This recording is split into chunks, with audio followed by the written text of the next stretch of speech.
Hi there guys, in today's video we're going to be looking at part number 20 from our advanced flat parts. But before that, let's have a quick intro first.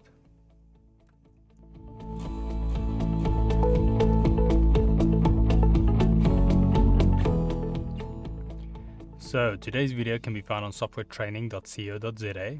We make short and easy to watch problem solving videos, and we also have daily updates. Otherwise, we're back into the program here. Now today's part is going to be very similar to the previous one we just covered, but a bit more of a mirrored version. Now likewise with the intermediate parts, you guys might remember we covered a part like this without a cutout, and then later on we also did a mirrored version. Now this is the version also with the rounded edges, so that's why we'll be having some extra settings. So if I go here to flat parts, we want to go to P20, which is on the top right here. Click that and then we can see now the settings we have. It's pretty similar, with the exception that now it's going to add a rectangle on both sides of the circle. So where it joins, it's going to round off 4 parts, and then we're going to have 2 extra rectangle angles. So let's quickly set in or fill in a few settings here. Let's make this 300 or 400, go a little bit larger. I hope we fit all our shapes in this canvas. Then the height, I'm going to go 150. Let's make the ring about 200 or maybe 300.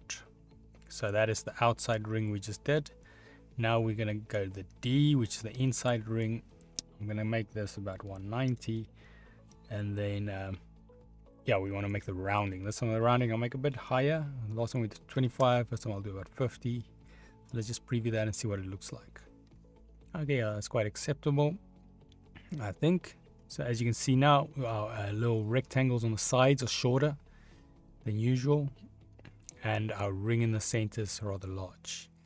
I'm going to go manual quantities 1, add it, and then we add this to our canvas. So as we can see there, we've got another shape, or another advanced shape down, P20, and it's in many ways, like I said, a mirrored version of P17.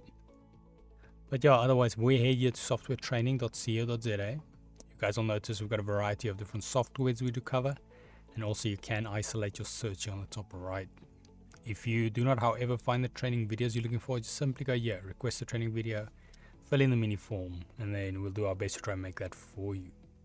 But otherwise, thanks guys for watching, and cheers.